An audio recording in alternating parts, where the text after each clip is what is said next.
Whether you're aware or not, narratives permeate our identities, defining what we know. Over time, they can harden into convictions and legacies, driving cultures, politics, economics, and consciousness. But how are they made? Where do they come from? And more importantly, which ones shape our thoughts and feelings now? Welcome to Narrative Dive, where we uncover the tropes, news, and stories dominating our world. Thank you for joining us. We hope you enjoy this episode.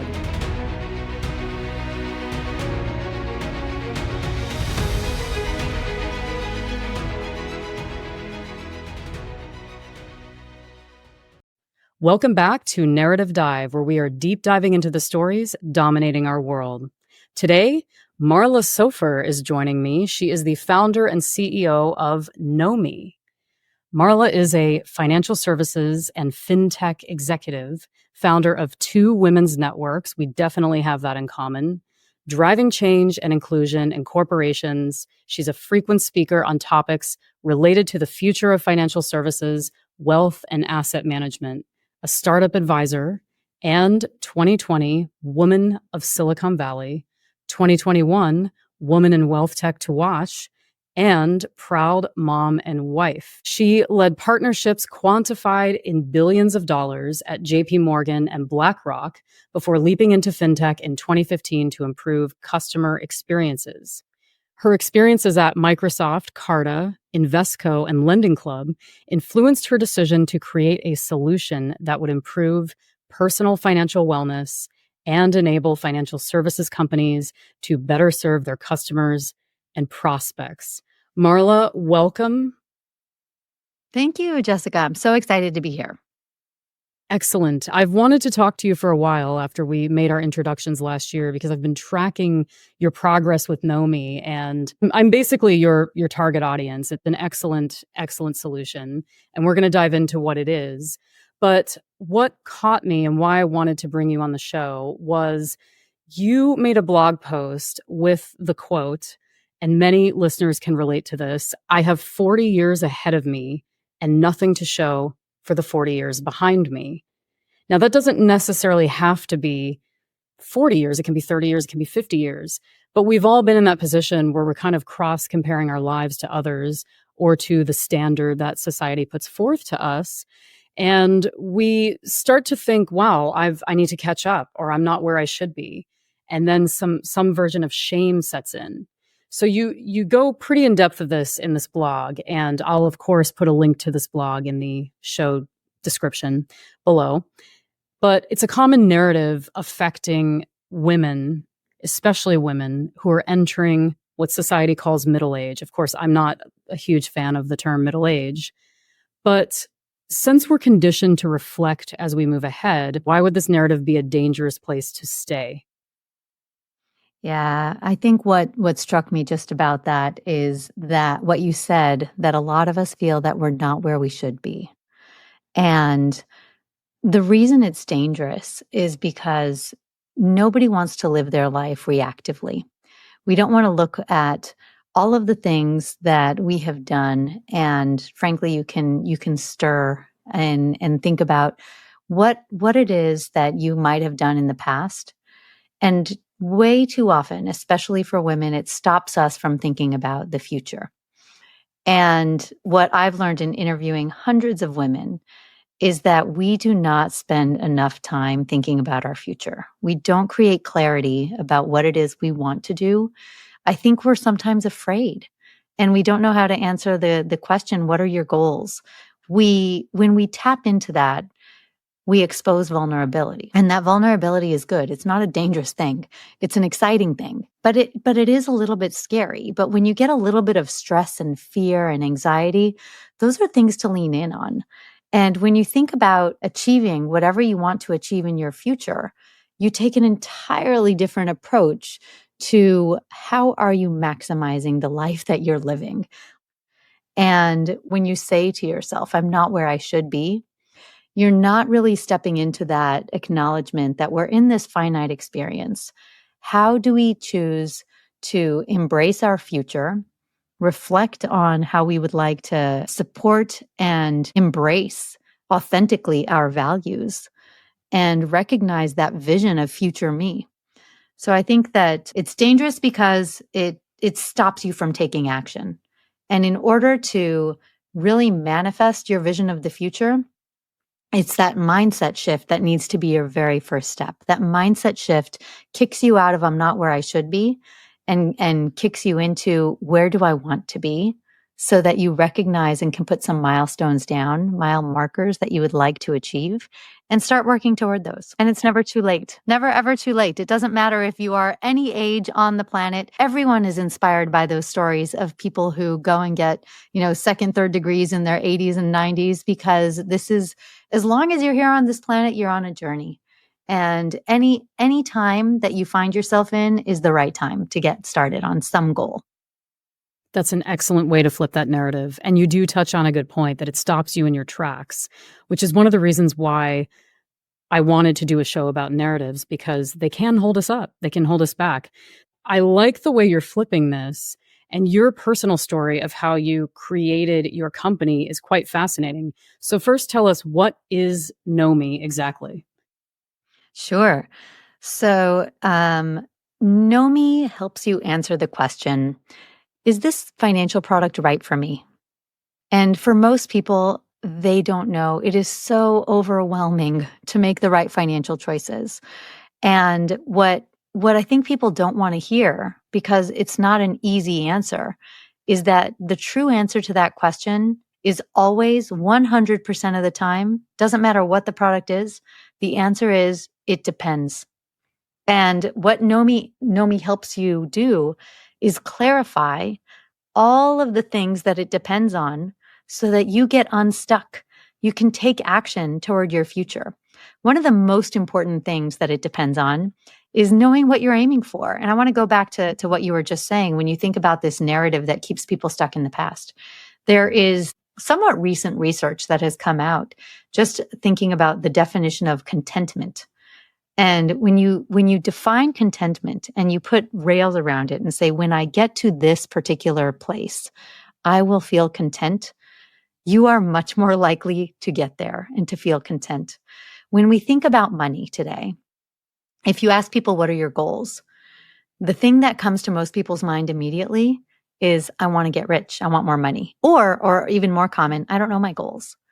And if if your goal is, I just want to get rich, what you learn fast enough is that you're never going to reach it. You're no matter how rich you become, your goalpost will continue to be pushed further and further and further back. There's always going to be people richer than you. And the richer you get, the richer the people surrounding you become. And so what Knomee helps you do is clearly articulate your vision of the future and understand all of the context and aspects of yourself so that you can then use that information to empower yourself as you are achieving those goals with confidence. That's excellent. And you had a personal story about how you arrived to create this, how you flipped the narrative. What was that story exactly? Yeah. So it was a very scary experience for me, kind of. I took a meditation coach up on kind of a free offer for this women's group they offered for all these women. And she encouraged me during a coaching session to get really quiet and think, kind of get into a meditative state. And she encouraged me to consider that I now had 75-year-old me sitting next to me and looking at me, and asked me to reflect on, what is that version of me feeling? What is future me feeling about me right now? And I was dissatisfied and really, really ashamed. I was just horrified that future me knew that I never really stepped into my potential. I never took the risk on myself. I never believed in myself to the extent that I knew that I wanted to. And here I was at 75, virtually through my meditation, kind of thinking, well, now it really is too late. Now I'm never going to have that experience. And so I immediately stepped out of the meditation, and that feeling never left me. That feeling of, you know what you want to do. I had this idea for a startup. I had been hemming and hawing on it for years. I even started talking to people about it. One of those people was my daughter. And she actually said to me, when are you going to do it? And when you get that type of a question from the person to whom you are the example, you are the model that you want her to emulate in her life, that is jarring. So for Definitely. me, yeah, for me, it was that was what I needed to kind of kick me into it is my time to step into the future that I want to create for myself. No excuses, no finger pointing at anyone else or blame to be laid on anyone. I needed to kind of come into my power and recognize what it was that I needed to do in order to feel that I am living my utmost life. And that exact story is what I want to empower through Knomee. That is powerful. I think we've all gotten to that point before where we're thinking, okay, life could be different or I could be doing XYZ. Why am I not doing it? And there's usually narratives that are holding us back from doing that, right? I'm too old now. It's that chance is long gone. I should have done this when I was 20. No. It's always the right time to do something. So that's a powerful narrative and you're a living proof of that. And I also love that your daughter was a huge encourager of that because in many ways how I see Knomee is paving the way for better financial decisions for women her age and up and coming women who are coming into adulthood. So that's very powerful because there's long been this, and you know this from financial services. I've also dabbled in financial services myself. There's long been a narrative of you don't get it towards women. And we're kind of used to it, the condescending nature of products in the past. It hasn't even been 100 years that we've had access to credit systems or mortgages. So we're still kind of figuring that out in many ways in the financial industry. So, in what ways has society conditioned women to rely on others, husbands, friends, advisors, even family, for financial advice and management? What I found in our research, and also, have worked in financial services for over 20 years, and I'm deeply familiar with a lot of the tools, the jargon, very, very frustrated by how the industry treats people.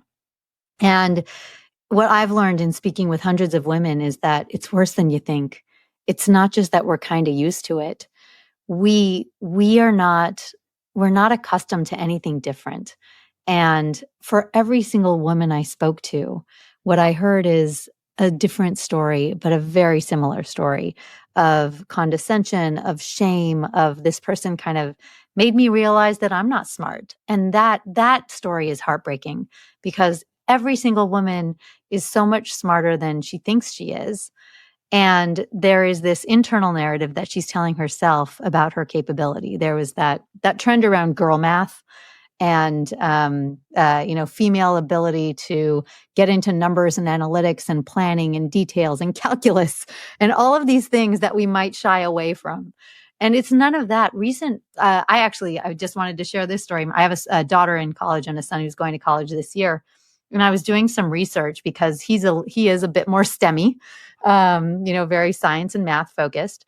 And a lot of the best private schools in the country for STEM education have between 60 and 70% male students. To me, it was outrageous. These are the best schools in the country.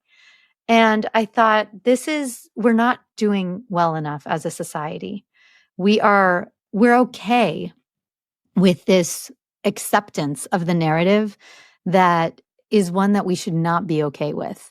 Jessica, you and I kind of chatted a little bit about a post that I put on LinkedIn when I was listening to a Scott Galloway recording. Yes. And I love Scott Galloway. I think he's phenomenal.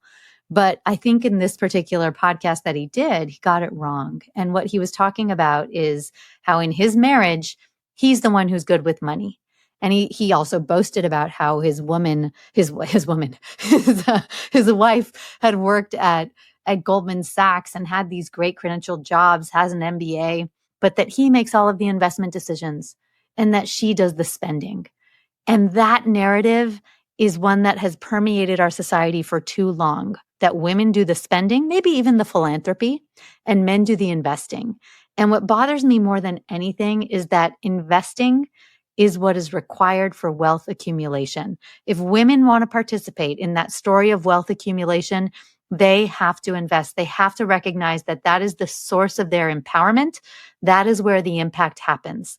When you use your money as a tool for impact, that is when you start to shift and recognize that the narrative in your head is not true, and you are just as capable as anyone else of making those decisions.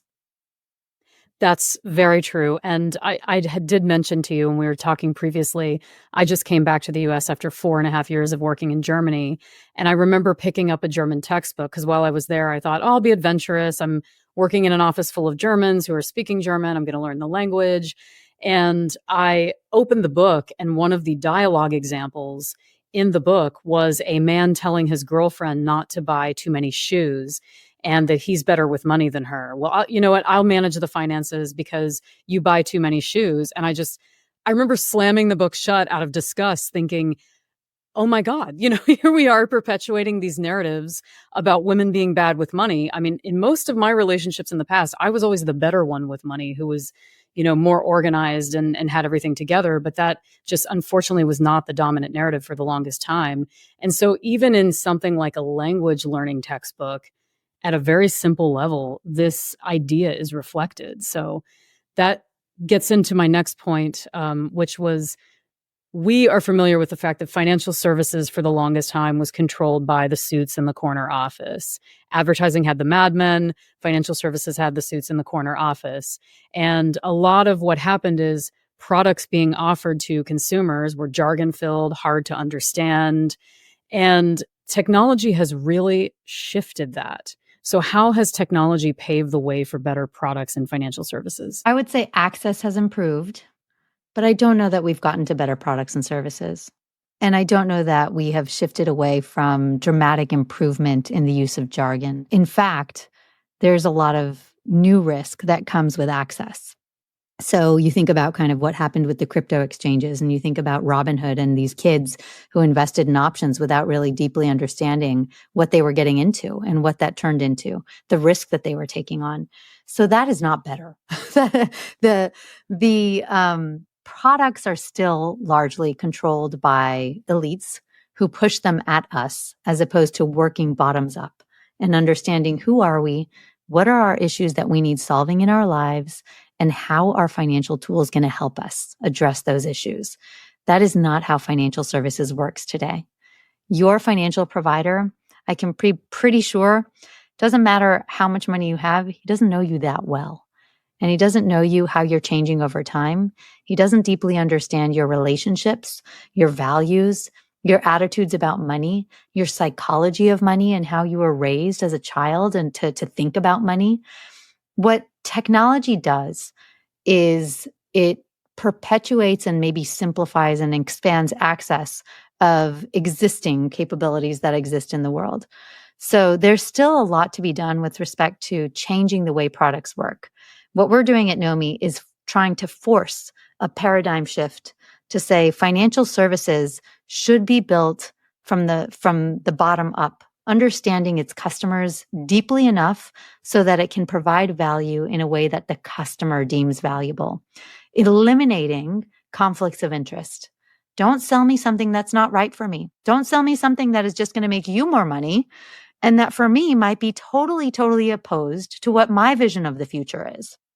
And there's no way for an individual today to hold their financial provider accountable, be it a digital provider or a human provider, it doesn't matter.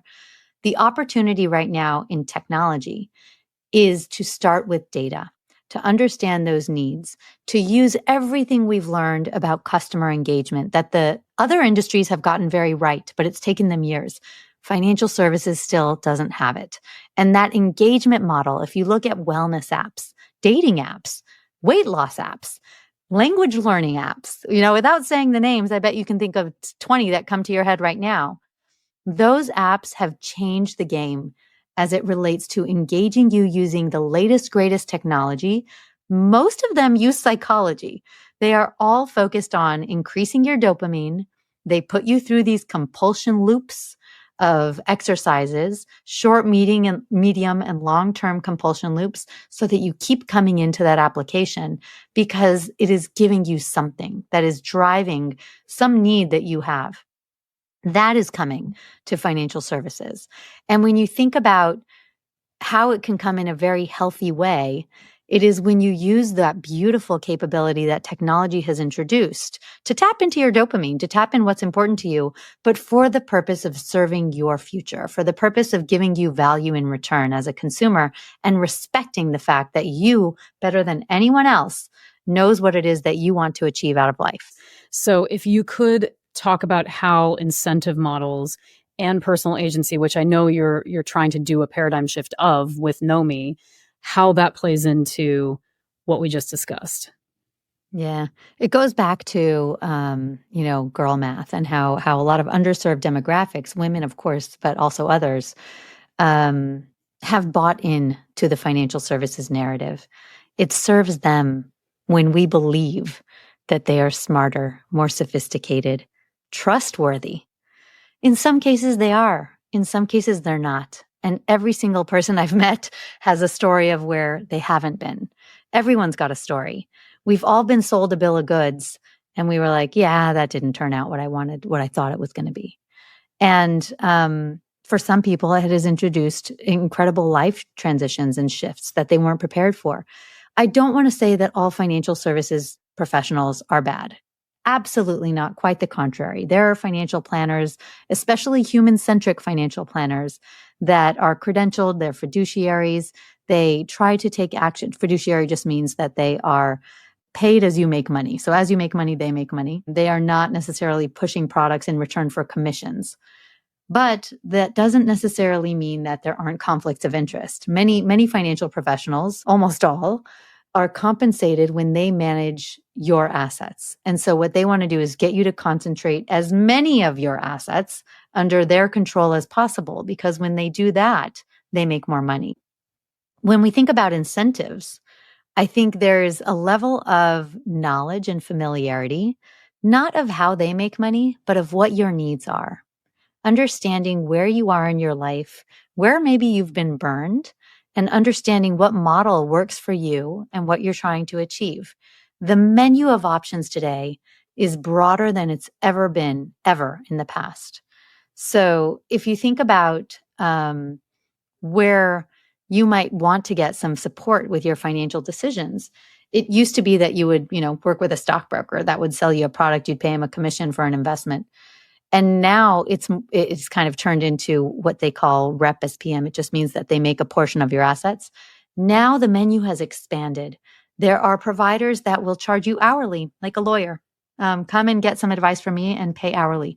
There are providers that say, I will just help you create a financial plan. I don't even have to help you execute it. Pay me for the plan. What I'm going to do is ingest everything that you know about your financial identity right now, your assets, where they live, the tax treatment of each of those assets, your goals, your attitudes, your behaviors about money, your spending, everything else, who you share money with. All of those components of your financial identity allow you to align the incentive with your provider. So before it was a provider trying to sell you products, their incentive is sell you as much product as they possibly can, or concentrate as much wallet as they possibly can. But what they're desperate for today, more than anything else, is knowledge of you. They need to know more about you so that you don't leave, and so that you are delighted and engaged as a client for a longer time. So the incentive alignment happens, and that personal agency, when you say, I'll let you know me if you give me value in return. I'm going to help you understand what value means to me. Instead of comparing my investment portfolio to an arbitrary S&P 500 or Dow Jones or any other benchmark out there in the market, I speak with you every 3 months or every month, hopefully even more frequent, because even that cadence is quite arbitrary. But whenever I speak to my person who's helping me with my money, I want them to hold themselves to a benchmark of, how are you doing toward achieving my goals? Have you enabled me to take an extra vacation this year? Have you made it easier for me to pay for my children's college? Was I able to buy the car that I wanted to buy, the house that I wanted to buy? Was I able to move to the place that I'm looking to move? Those are the benchmarks that are relevant. And so if you can answer the question, yes, then it's worthwhile for you to open up and share your data with those individuals who are helping you on your journey. Excellent. And I've personally had experience with this, talking to various financial advisors over the years, some who were condescending, whom I needed simple explanations of a product or a service, and they treated me like I was an idiot for not knowing, what does this word mean? What is this term? Why does it work that way? Sometimes you just don't get that from someone because they're so used to being from their whatever MBA class that they came from, that they're not used to treating customers with enough respect or dignity. And that leads into money and shame seem to go hand in hand in many ways. We Many of the narratives in our head about money are about shaming us. And I could easily do 5 episodes on why that is. There's psychology, there's society behind this. There's many reasons why we go down the shame track when we think about money. And it's always, do I not have enough? Have I not done enough? Am I not where I should be? But it can drive one of the main concerns about shame, and you touched on this earlier, is that it can drive people into avoidant behaviors. I have a friend who's within the age group you mentioned in this blog post, and she at one point could not look at a financial statement. And I would say, no, no, no, I worked in financial services. I can help explain this to you. Nope, nope, I don't want to look at it. I have no interest. I get anxiety. And you could see the physical change in her body. She was edgy and nervous, even talking about looking at a financial statement. And having the journalism and research background that I have, I sat down with her and asked her, why are you this way? Did something happen? What's the backstory? And she said, over the years, I made a lot of bad financial choices, got into a relationship where my credit was ruined, made some bad investments, and now I just completely avoid the topic of money because I'm not good at it. It's not for me. So, what are some of the common shame narratives that you see existing around personal finance that evoke this avoidance behavior? Yeah, that story. I bet everyone listening has felt that or has knows somebody who has experienced that. The fact that it is so widespread is something that I think we really need to harness. So, when you think about, what common shame narratives exist, it's everything that you said. I'm not good at this. I'm bad at money. I've made horrible mistakes. I don't even want to look at it. I want to avoid it. I want to put my head in the ground and never look at it again. Yeah. It's worse than that. What we've actually found in our research, and there's actually a lot of public research about this. If you think about all of the elements of wellness, what drives wellness in our lives? It is our health. It's our relationships. It's our spiritual health. It's our financial health. It's our environmental relationships. There's 8 dimensions of wellness, and there's kind of a well-known wellness wheel of all of the different parts of wellness that need to work together.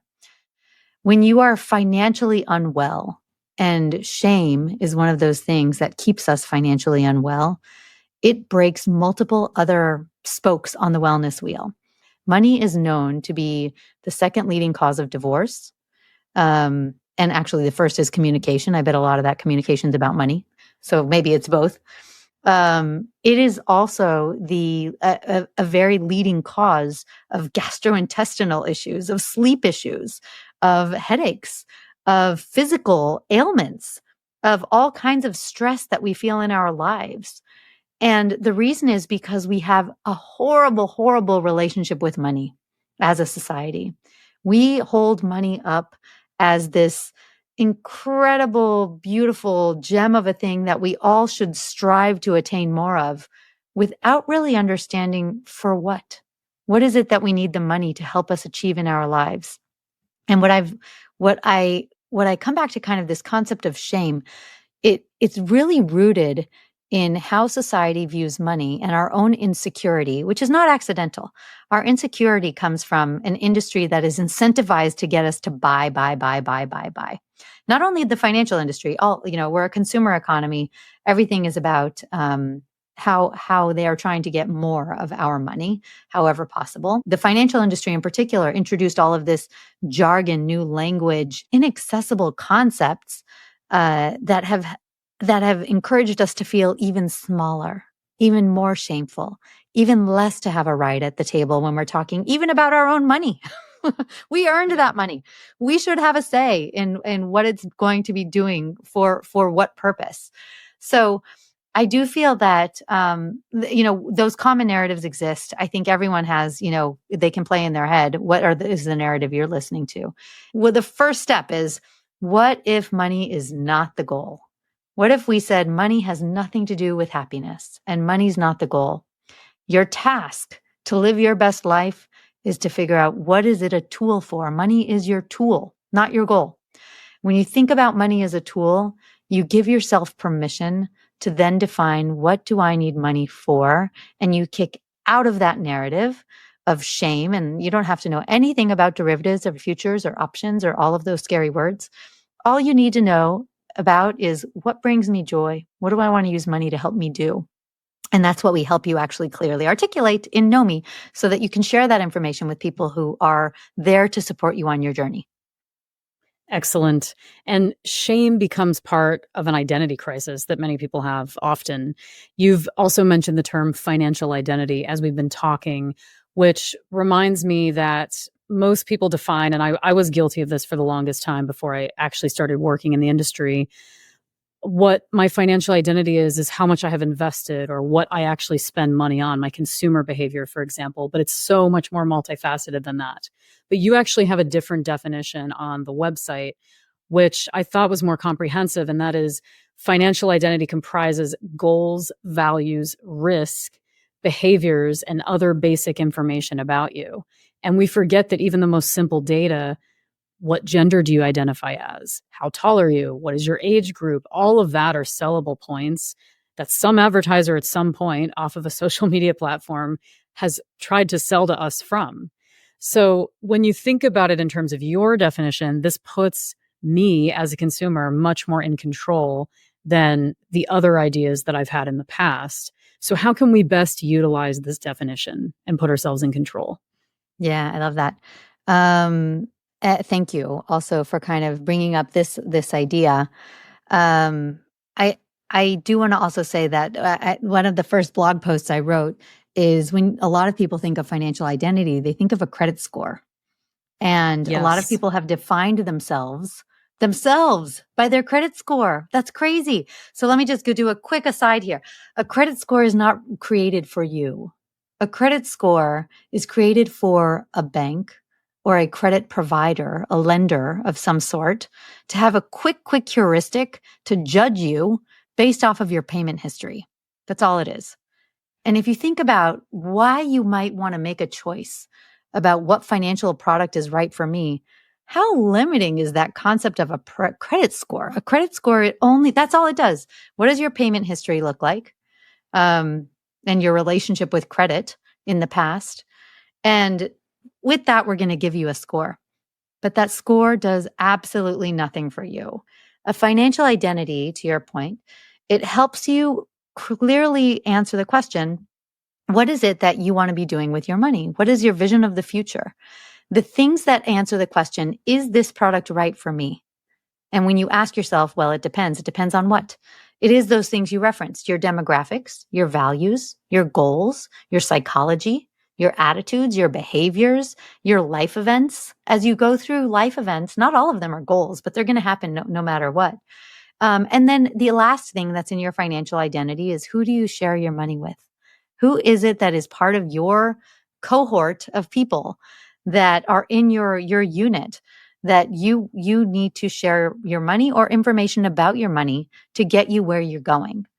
When you answer all these questions, and some of them are hard to answer, one of the things that we do is, we don't just come out and ask you, what are your goals? Because most people answer that question with, I don't know. I have no idea. Exactly.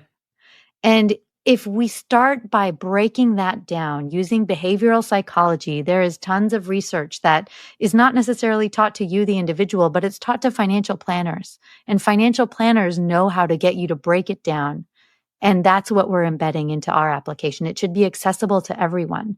The ways to get to your goals are to think about what brings you joy.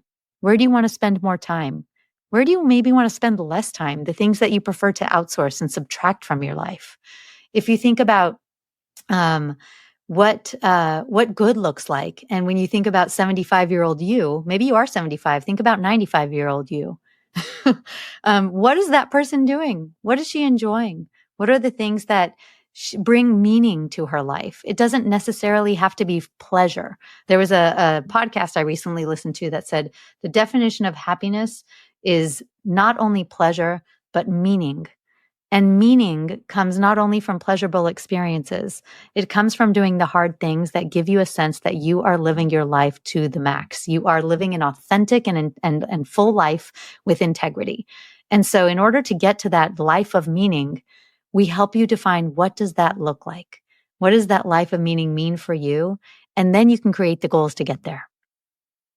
That's powerful. And it reminds me of a book that I read and a future guest, hopefully, on this show. There's a book called Range, How Generalists Triumph in a Specialized World. And it actually talks about how we're encouraged by society to be specialized so narrowly in something, but that people find more success by pursuing fulfillment. And so we do have a society where people pursue money as success, but they're pursuing it under all of these narratives that are driving them away from having a better financial life in many ways. And a lot of this parlays into the evolution of social media tech companies and this data ownership paradigm that we've been in, that Cambridge Analytica brought to our attention for the first time, or raised awareness of, that it's largely controlled by advertisers who target us to get data, often without our knowledge, in exchange for us to use a service for free. But Knomee flips the script on this and offers a very different data paradigm. So how does it do that, and why is that so important? Yeah. The most important thing is what does Knomee do? We incentivize you to aggregate your own data. Why would you do that? Why would you aggregate your own data? And the reason is because today you are living reactively to so many people that are telling you what you should be doing and how you should be behaving with your money. The reason you would trust Knomee is because nobody sees that data without your full consent and permission. You are responsible for opening and closing the pipes to the information about you with respect to how is it being used? Is it being used to help me? Is it being used to inspire me, to motivate me to take action, to give me the right solutions at the right times based off of the goals that I have in the future? So what Knomee's doing is, the way we approach it is we start with the why. What is money a tool for? What are you aiming for? We inspire reflection, self-awareness, values. Where do your values come from?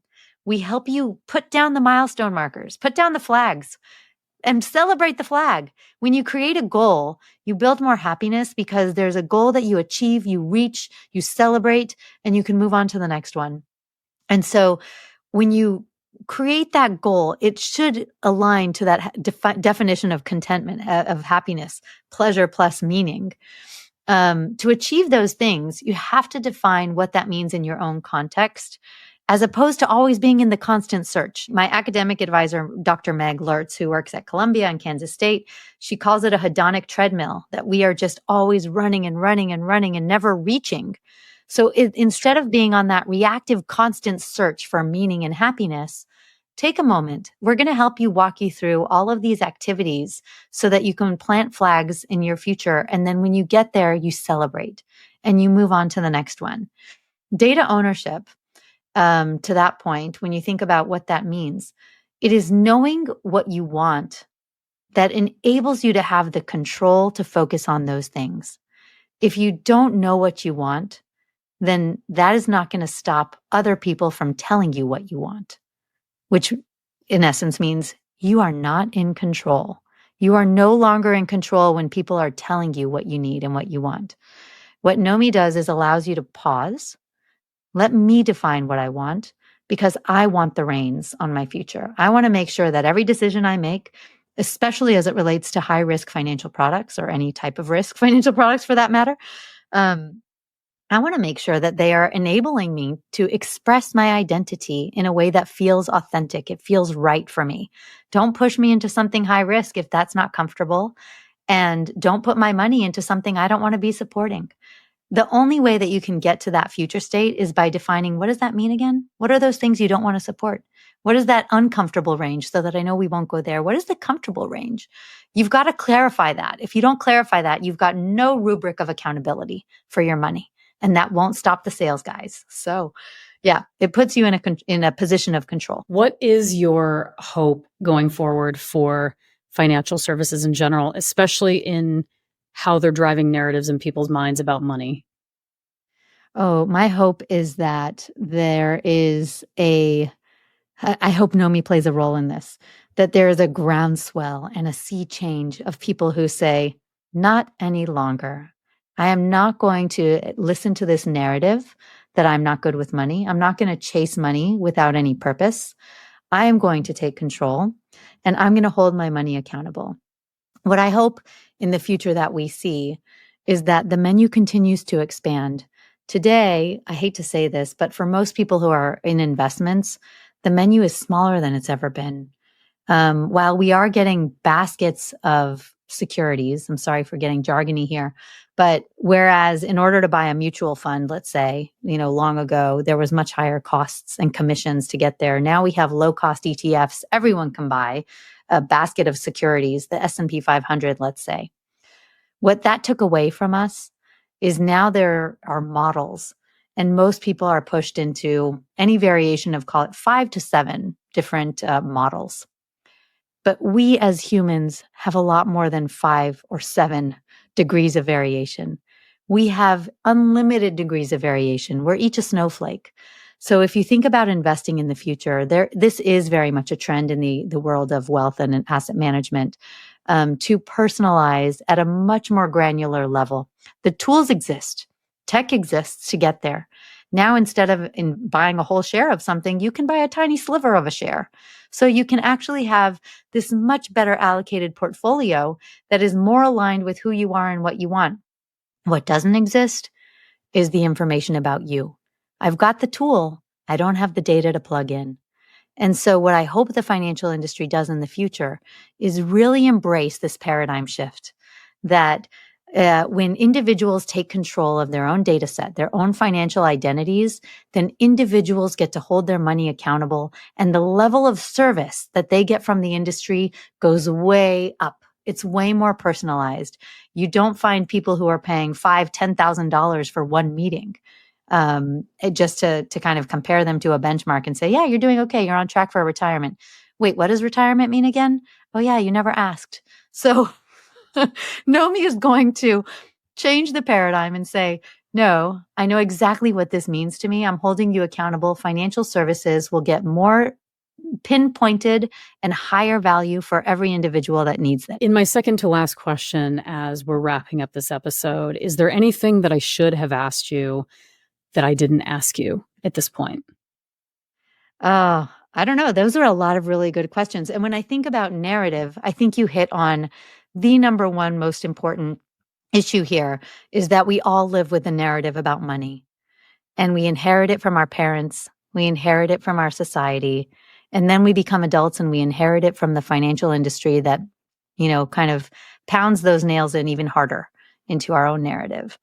And so it takes a little bit of a different approach, a more mindful approach to say, that narrative isn't serving me. And it's true for any wellness journey, for any mental health journey that you've been on, to question what are the narratives that you've been consuming and ask whether or not it has been serving you. And as it relates to money, more likely than not, it's not serving you. So in order to change the narrative and in order to take control of how you're going to use money in the future, build a much more productive, effective relationship, increase your self-efficacy around money, then you need to start with understanding what money does for you. And so I think you asked me a lot of good questions. I don't think there's anything that we didn't touch on, but I really like the pairing of this particular problem that I'm solving with data, and the conversation around a narrative, and this narrative that is keeping us down. It's keeping us financially ill. Exactly. I've found with narratives, you can have an excellent product for someone, but if they have this, I call them blocker narratives. If they have this blocker narrative about why they shouldn't have that product, they'll never go for it, or they think they'll have the shame feeling of, oh, I'm not good enough, or I'm not smart enough to have that product. So it's important to clear the cobwebs of narratives first before anything else, which is why we are making this show. So there's a question that I ask every guest, and it's an important one. It's, what narrative have you challenged recently and how did it shift your thinking?